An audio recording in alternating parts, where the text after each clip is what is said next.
नमोस्तु नमोस्तु नमोस्तु। मुनि तरह के चरणों में बारंबार नमोस्तु।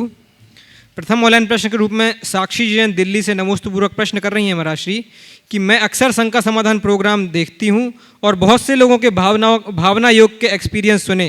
मुझे भी ऑटो इम्यून डिजीज़ है जिसमें अपनी इम्यूनिटी बॉडी पार्ट्स को नहीं पहचान पाती और उनको डैमेज करती है। मुझे एस्टेरॉइड्स और इम्यूनो सप्रेसिव लेने पड़ते हैं। मैं भी भावना योग करना चाहती हूँ, कृपया मार्गदर्शन करें। देखिए, भावना योग बीमारियों में काम करती है और आए दिन आप लोगों के अनुभव सुनते हैं, निश्चित उसका प्रभाव।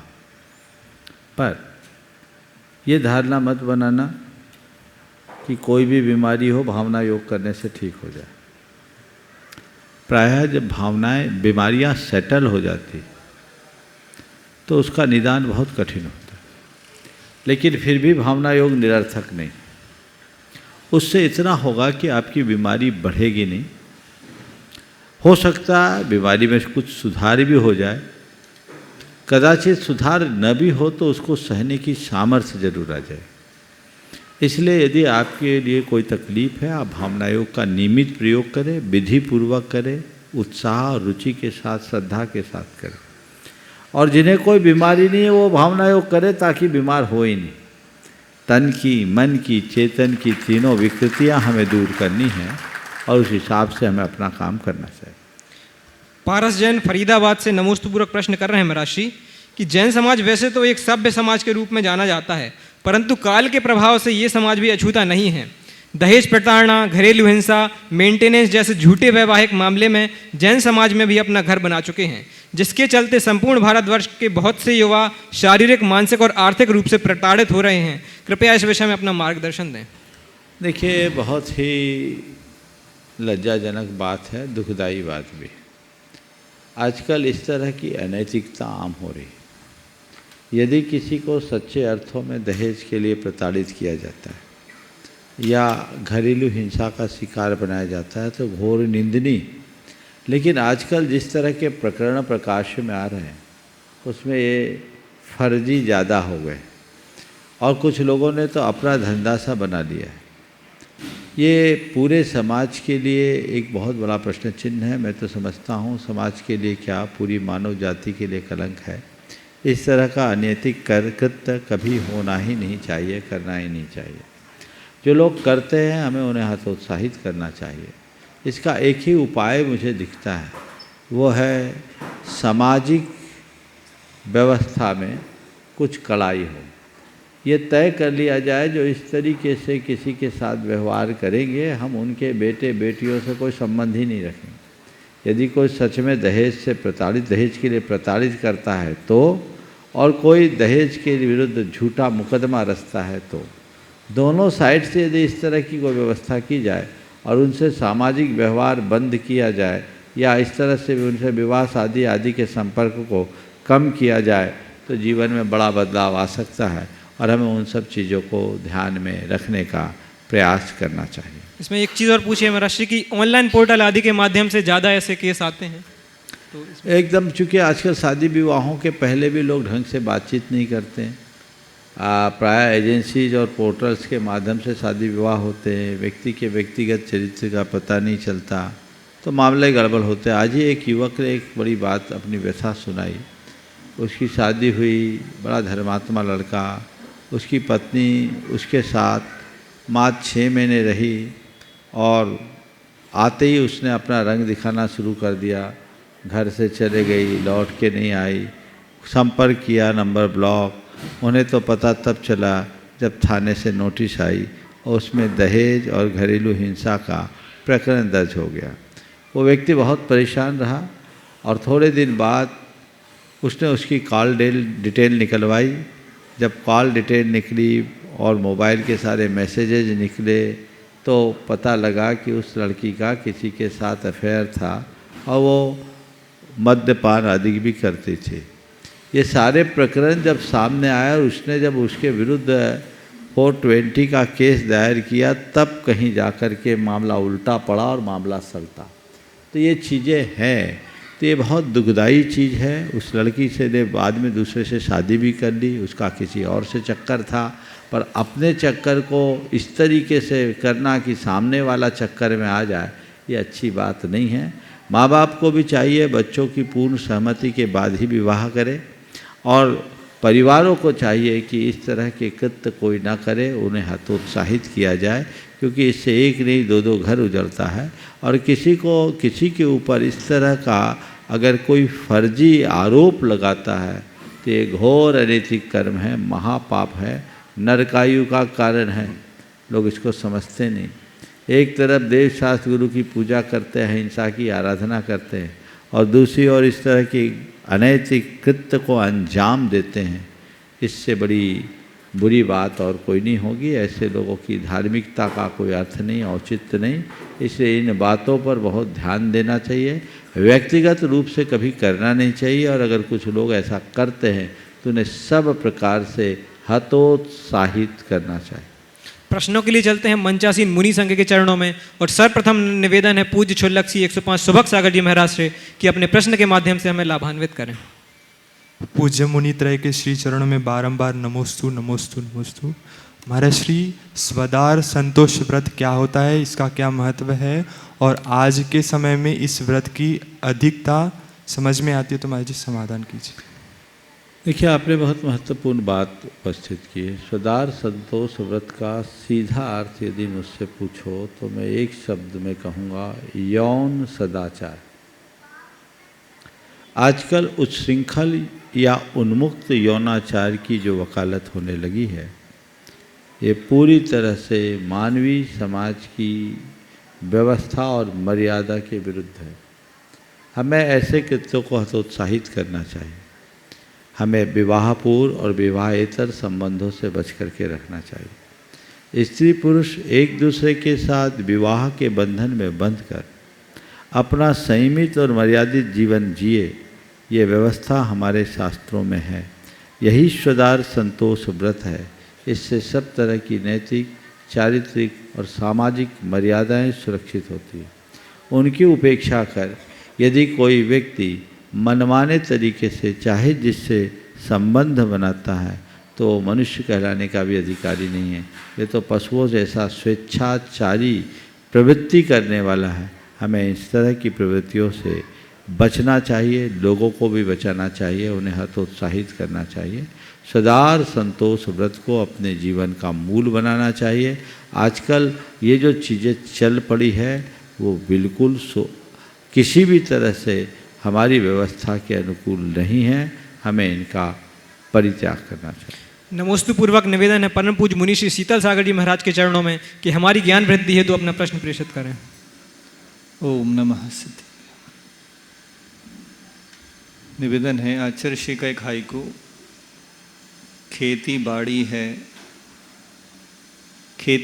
है भारत की मर्यादा, शिक्षा साड़ी है।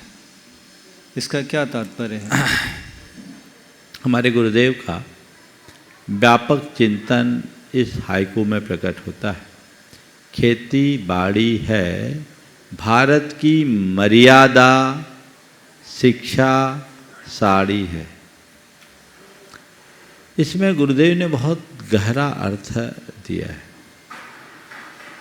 खेती बाड़ी है भारत की मर्यादा, अर्थात भारत कृषि प्रधान देश है और हमें कृषि कर्म को प्रमुखता देना चाहिए।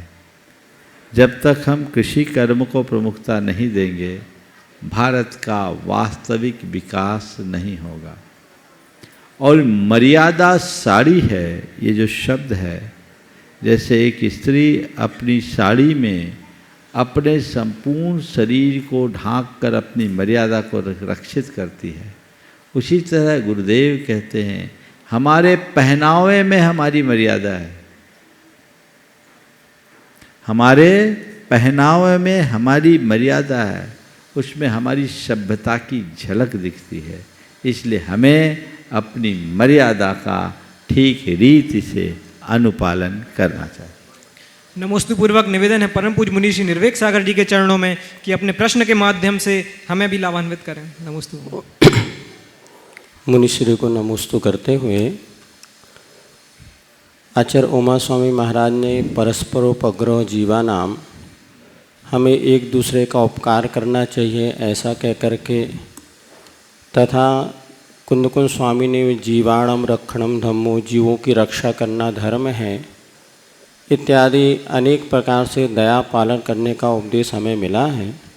वहीं आचार्य कुंद कुंद स्वामी ने बंध अधिकार में एक प्रसंग ऐसा कहा कि यदि मैं जीवों पर जीवों को जीवित करता हूँ, दया करता हूँ, उनकी रक्षा करता हूँ, मारता हूँ इत्यादि परिणाम अज्ञानता का परिणाम अथवा मिथ्यात्व परिणाम है। इन दोनों के बीच दृष्टिकोण क्या है, कृपया बता के उपकृत करें। नमोस्तु महाराज जी। देखिए, ये बात बिल्कुल यथार्थ है कि जीवों की रक्षा करना हमारा धर्म है। जीवानम रक्षणम धम्मो। स्वयं आचार्य कुंद ने धम्मो दया विशुद्धो कहा है।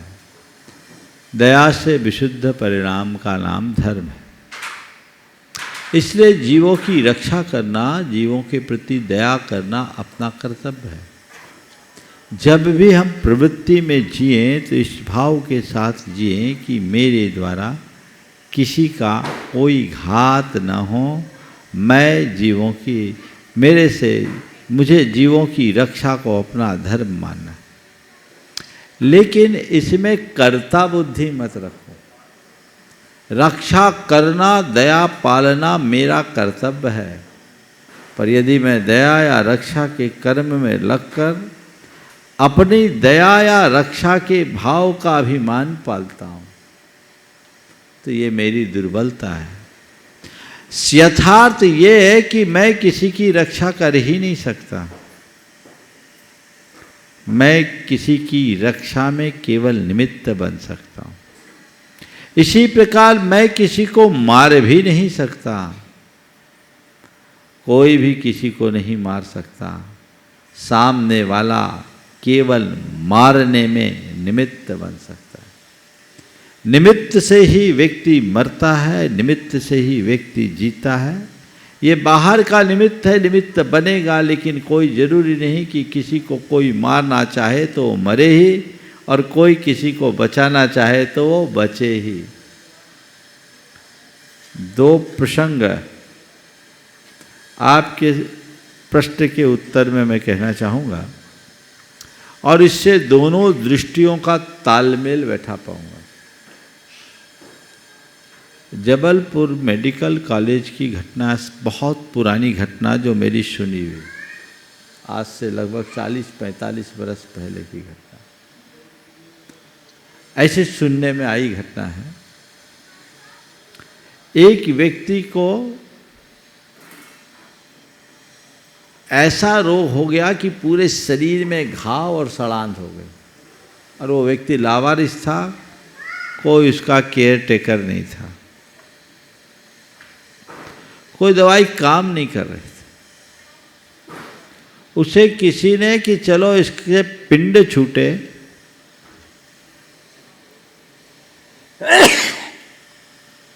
जहर का इंजेक्शन दे दिया कि ये मर जाए।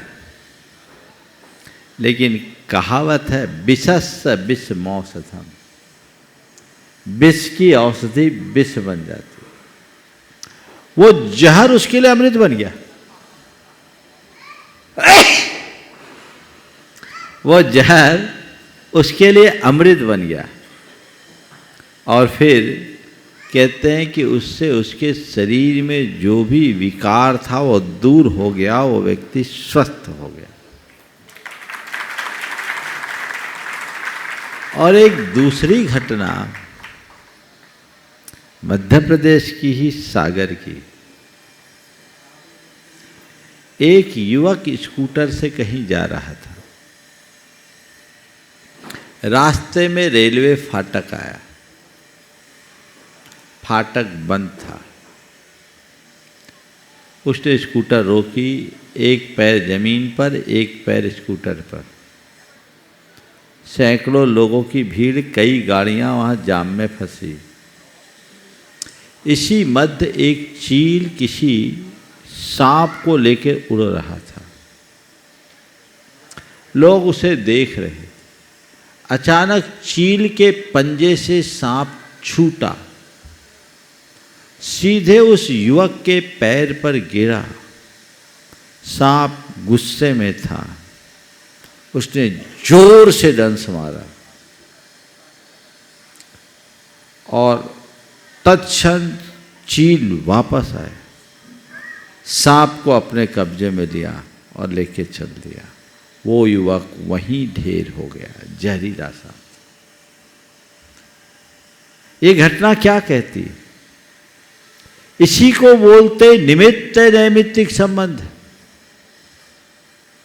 उस सांप के निमित्त से उसके प्राण निकलने थे और ये ऐसा संयोग बना, उतनी देर के लिए चील के पंजे से सांप छूटा, अपना काम किया और चला गया। इसलिए वस्तु के स्वरूप को समझो, कोई भी कार्य करो तो कर्ता बुद्धि मत रखो, कर्तव्य के भाव से काम करो तो जीवन में आनंद होगा। और कर्ता बुद्धि का अहंकार रखोगे तो आकुलता। हमें वस्तु स्वरूप को समझ करके चलना चाहिए।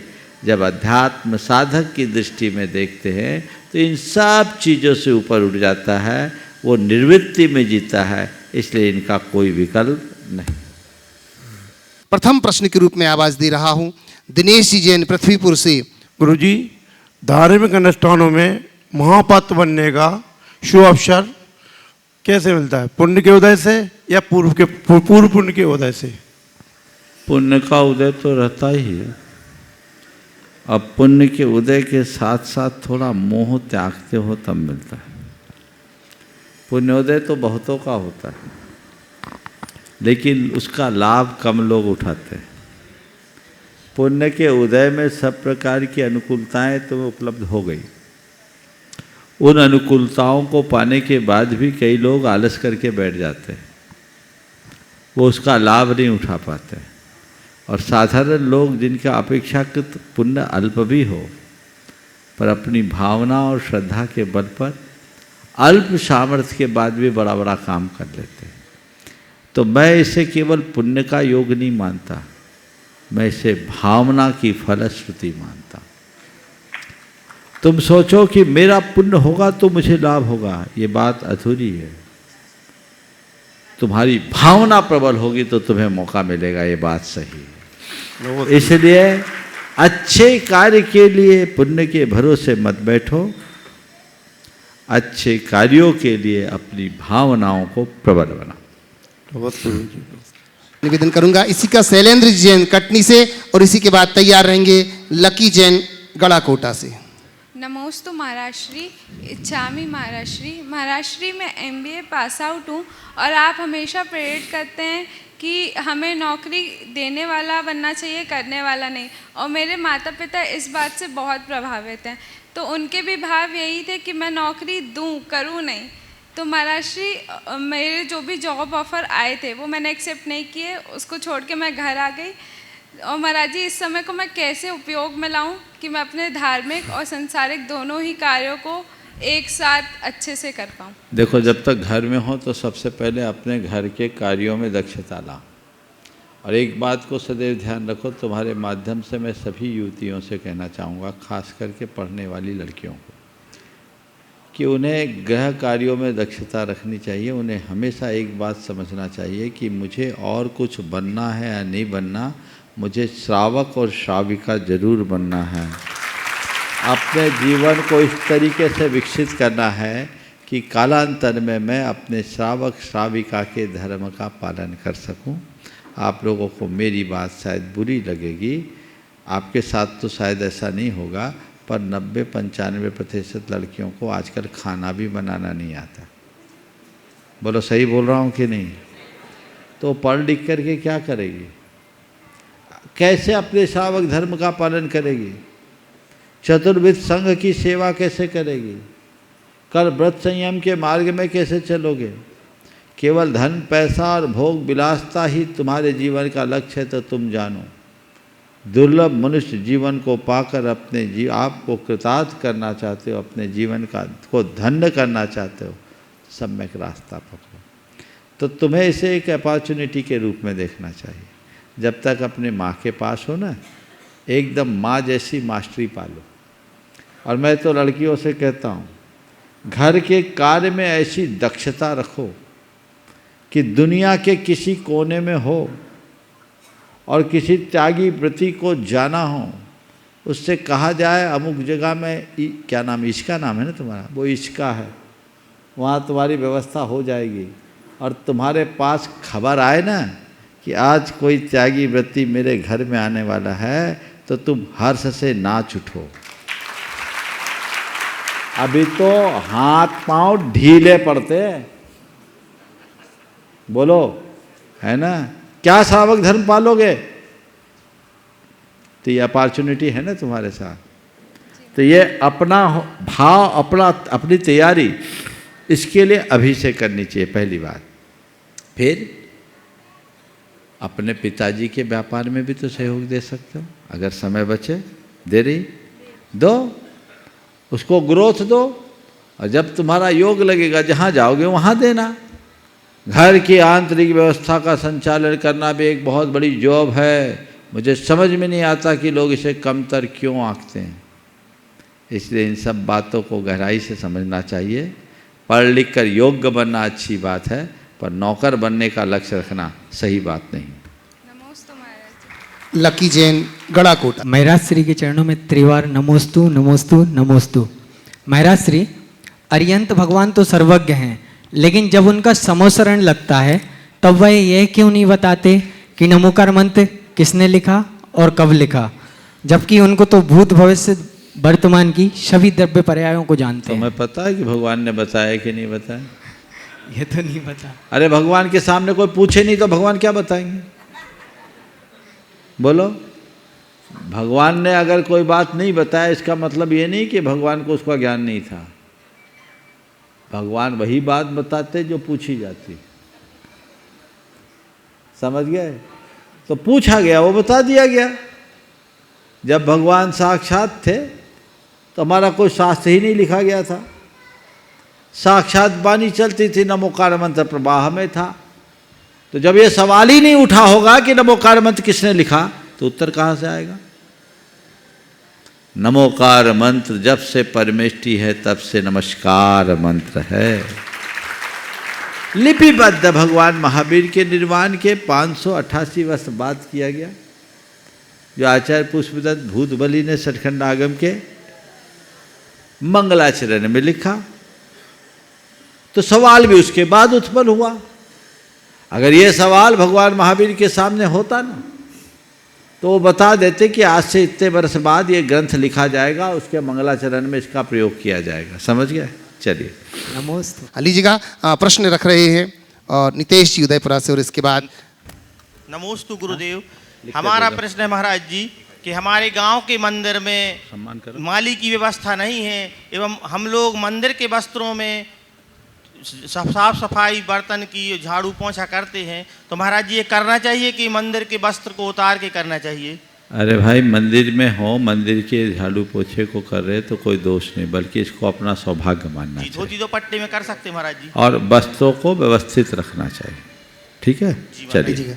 निवेदन कर रहा हूँ ज्योति जैन कटंगी से, नीरज जी ज्योति जी कटंगी से, और कटंगी में विराजमान पूज्य उपशांतमती माता जी एवं हम सभी की ओर से मुनि त्रय के चरणों में बारंबार नमोस्तु नमोस्तु नमोस्तु। महाराज श्री, मैंने पुस्तक में पढ़ा है कि मोती की माला से जाप करते हैं तो उसकी अपेक्षा चांदी की माला से अनंत गुना फल मिलता है, और उसकी अपेक्षा सोने की माला से और भी अधिक फल मिलता है। इसी प्रकार पूजन का भी रहता है कि चांदी के बर्तन से या सोने के बर्तन से। तो महाराज श्री, इसमें धातु को मुख्यता दी जाती है कि मतलब भावों को मुख्यता दी जाती है? इसका मतलब न हमारे पास सोना है, न चांदी है, न मोती, तो हमको तो फल ही नहीं मिलेगा। फिर तो अब हमें सोचना पड़ेगा। महाराज जी, पुस्तक में पढ़ा था, इसीलिए तो बोल रहा। अच्छा है वो पुस्तक हमने नहीं पढ़ी। नहीं तो दिक्कत में पड़ जाते हैं। ये एक सामान्य कथन है। भाव से जाप करने में अनंत गुना फल मिलेगा।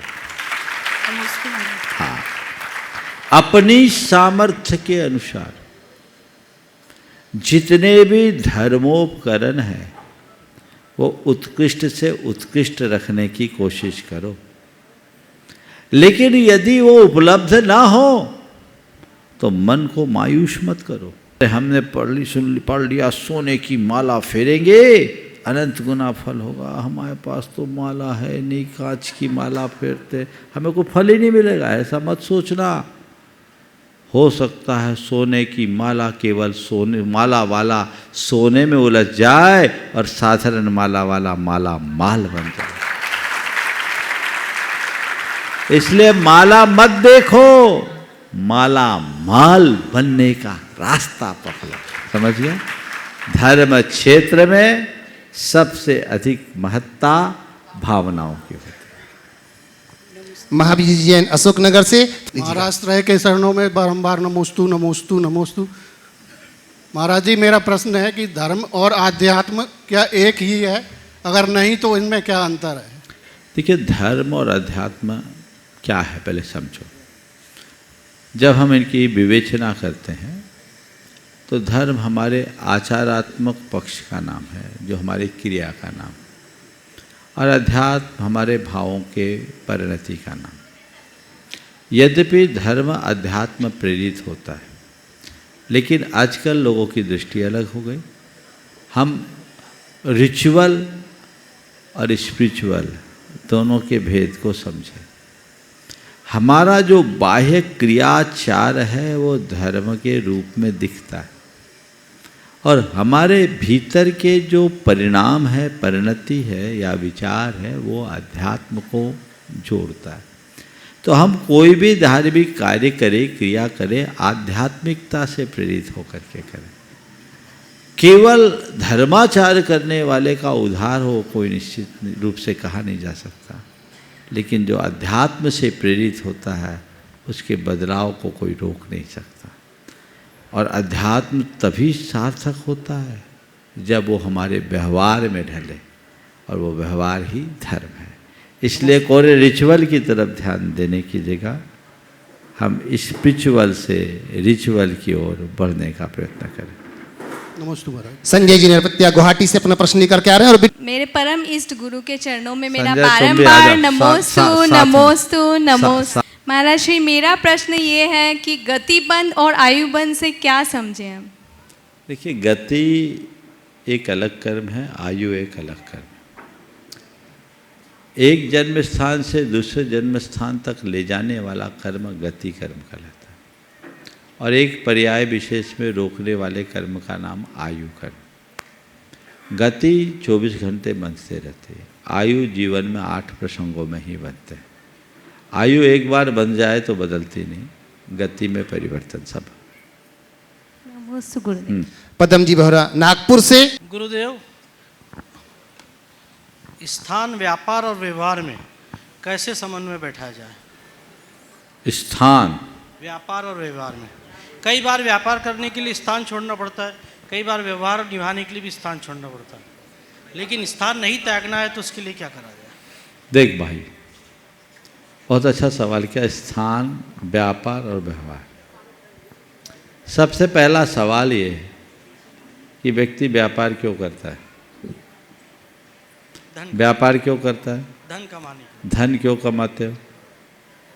जीवन निर्वाह के लिए, जीवन यापन के लिए। तो जीवन यापन हमारी पहली प्राथमिकता है ना? तो जीवन यापन के योग्य धन जहाँ हम अर्जित कर सके, हमें वहाँ अपना स्थान बनाना चाहिए।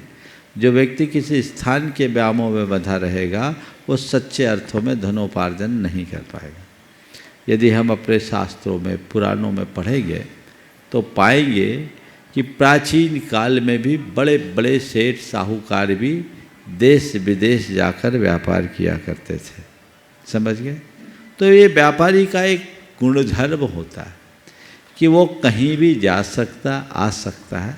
उसे स्थान का मोह करने की जगह उसे अपने व्यापार को प्रमुखता देनी पड़ती है, लेकिन कहीं भी रहे अपनी मूल भूमि को कभी भूले नहीं। ये परंपरा हमारे देश में रही है। आज भी देश के विभिन्न भागों में लोगों ने प्रवास किया, प्रवासी भारतीयों की कमी नहीं है। विदेशों में भी लोग प्रवासरत हैं और भारत में भी एक देश से दूसरे, एक राज्य से दूसरे राज्य में लोग रह रहे हैं। लेकिन उन सब को आप देखिएगा, उनके पुरखों को देखिएगा, उनने अपने जन्म स्थान को कभी भूला नहीं। व्यापार कहीं किया और सेवा कहीं की, अपने मूलभूत जन्म स्थल पर उनने काम किया। उदाहरण के लिए जब मैं राजस्थान था, शेखावाटी के क्षेत्र में मैंने पूरा भ्रमण किया, पूरे शेखावाटी क्षेत्र में, शायद तुम लोग भी उधर के ही होंगे। वहाँ कभी बहुत सारे परिवार रहा करते थे, आज कोई नहीं रहता, सब व्यापार के प्रयोजन से भारत के कोने कोने में बल्कि दुनिया के कोने कोने में फैल गए। लेकिन इसके बावजूद मैंने वहाँ एक अच्छी बात देखी कि दूर रहने के बाद भी यहाँ रहने वाले लोग वहाँ से अपना संपर्क बनाए हुए हैं, समय समय पर वहाँ जाते हैं और लोकोपकारी कार्य करते। मैंने वहाँ दो बातें बहुत प्रमुखता से देखी जो भारत के किसी दूसरे भूभाग में मुझे देखने को नहीं मिली। वो ये कि हर गांव में एक गौशाला, हर गांव में कबूतर खाना, ये बनाए हुए गौशाला का संचालन, कबूतर खाना, और कई कबूतर खाना तो ऐसे जो आज करोड़ों रुपए की लागत से न बने, इतने खूबसूरत, आपने देखा होगा। और हर घर में पानी का प्याऊ जाकि पशु पक्षी कर सके, उन्होंने विद्यालय खोले, अन्य लोकोपकारी कार्य किया, औषधालय चलाया और जड़ से जुड़े रहे। तो मैं आपसे ये कहूँगा कि यदि अर्थोपार्जन के निमित्त, चाहे वो व्यापार हो या नौकरी, अगर अपने मूल स्थान से कहीं जाना पड़े तो संकोच मत करो, पर अपना जुड़ाव मूल स्थान से जोड़े रखो, क्योंकि हमारे जीवन के निर्माण में उस स्थान का योगदान है। समझ गए ये बात। रहा सवाल व्यवहार का, तो व्यापार चाहे कितना भी बड़ा क्यों ना हो, व्यवहार हमारा सही होना चाहिए, व्यवहार नहीं बिगड़ना चाहिए। जो व्यापार के पीछे व्यवहार बिगाड़ते हैं वो सच्चे अर्थों में कुछ अर्जित नहीं करते। हाँ, लेकिन एक बात ध्यान रखना, व्यापार में व्यवहार नहीं और व्यवहार में व्यापार नहीं, ये बारीकी रखनी चाहिए।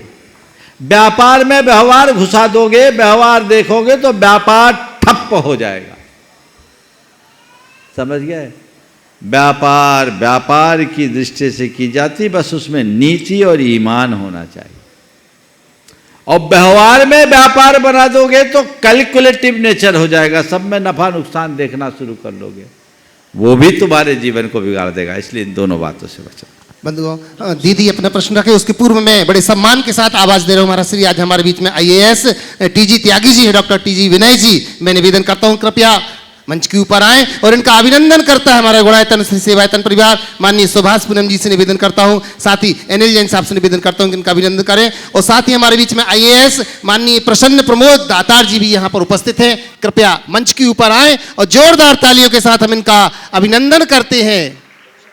मैं और साथ ही साथ आवाज दे रहा हूं हमारे बीच में श्री रविशंकर जी जो कि लेबर सुपरिटेंडेंट हैं, अपने सारे साथियों के साथ यहां पर उपस्थित हैं। कृपया मंच के ऊपर आए और पूज्य श्री से आशीर्वाद पा रहे हैं। और गुणायतन और श्री सेवायतन परिवार आपका हार्दिक हार्दिक अभिनंदन करता है। कृपया आए और जोरदार तालियों के साथ माननीय NL जैन साहब से निवेदन करता हूं कि आप भी आए और अभिनंदन कर रहे हैं इसका। और साथ ही पूनम जी से निवेदन करता हूं साथियों का अभिनंदन में आपका सहयोग होवे।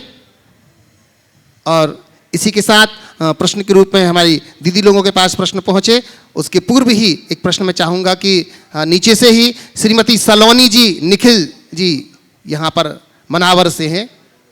अच्छा, पहले आप प्रश्न करेंगे। पुनः पुनः जोरदार तालियों के साथ अभिनंदन माननीय TG विनय जी IAS और प्रसन्न जी प्रमोद जी दातार IAS यहाँ पर उपस्थित हैं। जोरदार जोरदार तालियों के साथ अभिनंदन। साथ ही साथ रविशंकर जी जो कि लेबर सुपरिटेंडेंट है, अपने पूरे साथियों के साथ यहाँ उपस्थित है। अभिनंदन हो रहा है। अभिनंदन की इस कड़ी में अपन सब इनका जोरदार तालियों के साथ उद्घोष करते हैं। आइए, और मैं निवेदन करूंगा, शायद अपना प्रश्न रख रहे हैं, जोरदार तालियों के साथ लगातार पूज्य गुरुदेव के चरणों में अनेक शासन प्रशासन से लोग सदैव यहाँ पर उपस्थित होते हैं और पूज्य गुरुदेव से आशीष पा करके और बड़े बड़े पदों में पहुँचते जा रहे हैं। प्रभु जी जय जिनेंद्र, मेरा ये सवाल है कि सभी बोलते हैं कि जैसे आप हैं, आप तपस्या करते हैं, बिल्कुल मतलब आप हर कठिन परिस्थिति में अपने आप को रखते हैं, फिर भी आप इतने तेजस्वी हैं, ज्ञानी हैं, तो सब बोलते हैं कि केवल दिमाग का खेल है। अब अगर आप अपने दिमाग में डाल लेंगे कि थकान है तो थकान होगी, और अगर दिमाग में डाल लेंगे कि थकान नहीं है तो चाहे कितना भी काम कर लें थकान नहीं होगी। तो ये बात सुनते तो बहुत हैं, लेकिन इस बात को व्यवहार में कैसे लाएं, दिमाग को कैसे जीता जाए, इस बात का अगर आप। देखिए, बहुत अच्छा सवाल आपने किया है। ये बात कुछ अर्थों में सही है कि सब बातें हमारे दिमाग पर ही होती है। हम माइंड को जैसी कमांड दे देते हैं, हमारा माइंड वैसा काम करने लगता है। और यदि हम दिमाग को संतुलित रख ले या उस तरह की कमांड दे दे तो फ़र्क तो पड़ता है। जहाँ तक हम लोगों का और एक सामान्य जनों का सवाल है, ये यथार्थ है, जिस हाड़ मांस के आप हैं उसी हाड़ मांस के हम हैं। हम में और आप में क्या किसी में कोई अंतर नहीं, अंतर केवल दृष्टि का है। जब व्यक्ति चीज़ों को स्वीकार लेता है तो उसको उसका एक अलग आनंद होता है, और अध्यात्म की दृष्टि प्रकट हो जाने से व्यक्ति की क्षमताएं भी विकसित होती है। उससे वह अपने शारीरिक और मानसिक आवश्यकताओं को भी कम करने में समर्थ हो जाता है। अगर हमारी इच्छाएं अल्प हो जाए तो भी हमें उसका बड़ा लाभ होता है, तो चीज़ें हम कर सकते हैं। आपने पूछा इसको हम व्यवहार में कैसे लाएं। रोज़ उदाहरण आप देखते हैं, यहाँ पर ये सम्मेद शिखर है, 27 किलोमीटर की यात्रा होती है, 9 किलोमीटर की पहाड़ी चढ़ना, 9 किलोमीटर की पूरी वंदना करना और 9 किलोमीटर नीचे उतर कर आना। जो व्यक्ति आधा किलोमीटर पैदल चलने की क्षमता नहीं रखता, वो यहाँ आता है, मन में साध लेकर आता है कि मुझे पूरी वंदना पैदल करनी है, और बिना कुछ खाए पिए पूरी वंदना करके लौट आता है। कौन कराता है? ये मन का संकल्प। तो जिस दिन आप ये ठान लोगे, शक्ति प्रकट हो जाएगी। शक्ति कहीं से आती नहीं कि कोई हम पर शक्तिपात कर दे। शक्तियाँ अनंत हैं हमारे भीतर, पर हमारे मोह भाव के कारण वह सब ढकी हुई।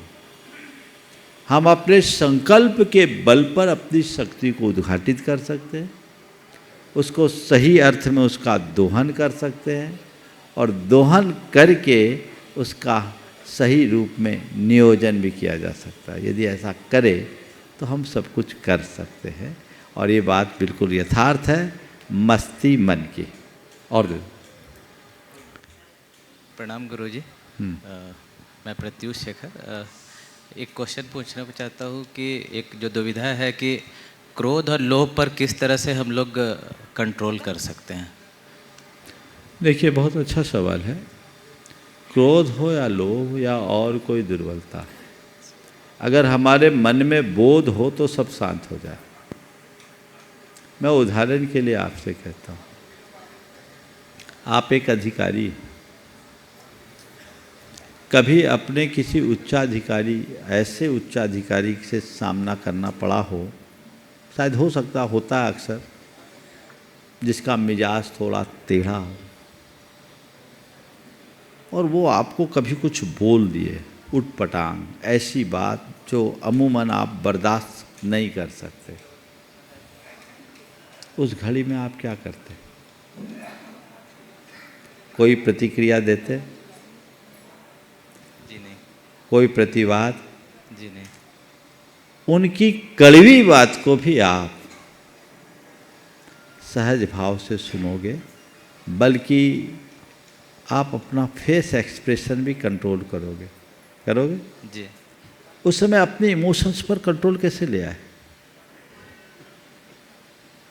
आम दिनों में छोटी सी बात भी बर्दाश्त नहीं कर सकते, वो व्यक्ति ऐसी कड़वी बात, आप पर झूठे आरोप लगाए जा रहे हैं, अपशब्दों की बौछार हो रही है, फिर भी आप चुपचाप सुन रहे हैं, चेहरे पर भी स्माइल है। कहाँ से आ गई शक्ति? ये कंट्रोल किसने किया? ये कंट्रोल किया बोध ने, क्योंकि आपने अपने माइंड में ये बात बिठा रखी है कि अपने आला अधिकारियों के सामने मुझे संयम रखना है ना? जी। बस यही कमांड अगर मन में रख दिया कि मुझे अपने जीवन व्यवहार में हर जगह संयम रखना है। जब व्यक्ति के हृदय में हित बुद्धि जागती है तो उसके विकार शांत होते हैं। विवेक चाहिए, और विवेक ही सच्ची समझ है। इसी प्रकार लोभ से बचने के लिए भी जीवन के यथार्थ को जानो। ये अंतहीन लोभ का परिणाम क्या है, इस पर विचार करो। आज मैं लोभ लालच में फंसकर यदि कोई मर्यादाहीन आचरण करूंगा तो उसका दुष्परिणाम मुझे भोगना पड़ेगा। जिसके अंदर ये बोध होता है उसके सामने कितना भी बड़ा प्रलोभन आए वो उसे स्वीकार नहीं करता। तो व्यक्ति के हृदय में बोध अर्थात विवेक होना चाहिए। बस मैं कौन हूं, मेरी भूमिका क्या है, इसका ध्यान रहे तो बाकी चीजें अपने आप शांत हो जाएगी। पर विडंबना ये है कि जब इस प्रकार का आवेग आता है तो सब विवेक खत्म हो जाता है।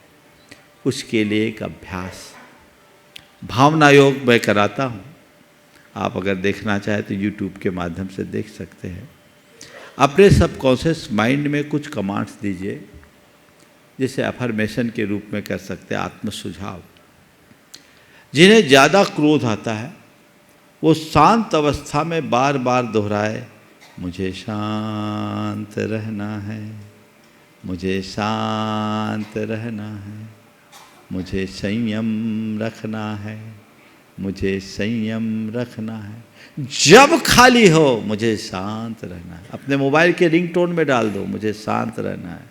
अपने चेम्बर में लिख लो, मुझे शांत रहना है। अपने घर के शयन कक्ष में लिख लो, प्रवेश द्वार में लिख लो, मुझे शांत रहना है। आपके दिमाग में जब मुझे शांत रहना है, शांत रहना है, शांत रहना, आपके सबकॉन्शियस माइंड में ये बात बैठ जाएगी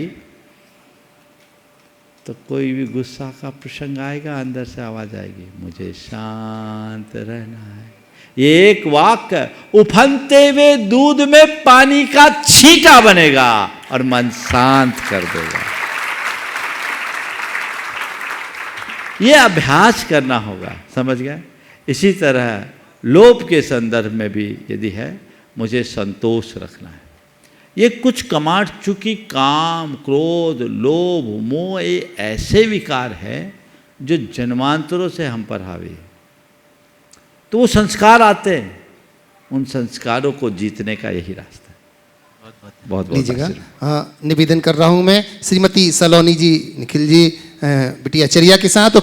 नमोस्तु महाराज श्री, मेरी कोई शंका नहीं है। मैं मनावर से हूँ। मनावर में हमने पूर्णमती माता जी के आशीर्वाद से पाठशाला, निरंतर पाठशाला चल रही है। मेरा निवेदन है कि आपका आशीर्वाद भी मनावर जैन समाज की पाठशाला को मिले। महाराज श्री, आपका विशेष मार्गदर्शन हमें दीजिए। इस पाठशाला के लिए अपेक्षित है, जिससे मैं जैन धर्म का प्रचार प्रसार युग युगांतर तक कर सकूं। महाराज श्री, मार्गदर्शन दीजिए। बस उसे प्रमाणिक पाठशाला से जोड़ दे तो 4 चांद लग जाएंगे। आगे बढ़िए। साधना दीदी जी और श्रीता दीदी। नमस्ते महाराज जी, इच्छामी महाराज जी। महाराज जी, संसार में सबसे अच्छा क्या है और सबसे अच्छा बुरा क्या है, और सबसे अच्छा मित्र कौन है और किसका है, इस प्रसंग को उदाहरण देकर समझाने की कृपा करें। नमस्ते। एक सवाल की अनुमति है, 4 सवाल पूछा। सवाल 4 नहीं है महाराज जी, इसलिए एक के उत्तर में ही संतोष रखना चाहिए। सबसे अच्छा क्या है और सबसे बुरा क्या है, अगर मेरे शब्दों में जानो तो मैं कहूँगा सबसे अच्छा अपनी गलती को स्वीकारना है और सबसे बुरा अपनी गलती को छिपाना है। बहुत बढ़िया। और सबसे अच्छा व्याख्या कई तरीके से की जा सकती है, लेकिन आज के संदर्भ में मैं यही चाहूँगा। और सबसे अच्छा मित्र कौन है, किसका है, और सबसे बुरा व्यक्ति कौन है, ये पूछ रहे हो, तो मैं कहूँगा धर्म हमारा सच्चा मित्र है और पाप हमारा सबसे बड़ा शत्रु है। इसे समझकर चलो, उदाहरण की जरूरत नहीं है। सरिता दीदी जी रहली से। नमस्ते महाराज जी। महाराज जी, जैसे प्रशस्त राग होता है वैसे क्या प्रशस्त दोष होता है, कृपया समझाइए। देश कभी प्रशस्त नहीं होता, देश ही अप्रशस्त है, समझ गया। इसलिए कहीं शास्त्र में प्रशस्त देश नहीं कहा। चलिए। हाँ, क्षमता जी हजारीबाग से। गुरुवर, जैसे हमारे पास बचा हुआ खाना है और रात में कोई भूखा व्यक्ति यदि आ जाए तो उसको भोजन कराने में दोष लगेगा क्या? देखो, खाना फेंकने में पाप लगेगा, इतना मुझे पता है। आगे की बात मुझसे मत पूछो, अपने विवेक से काम कर लो। सब काम में हमारी मुहर मत लगाओ। कुछ काम अपने विवेक से किया जाता है। सभी को अपने अपने विवेक के अनुरूप अपना व्यवहार करना चाहिए। इस प्रकार आज के सत्र को यहीं पर विराम। बोलिए परम पूज्य आचार्य गुरुवा श्री विद्यासागर जी महाराज। जय बोलिए परम पूज्य मुनिवर श्री प्रमाण सागर जी महाराज जी की जय जय जय।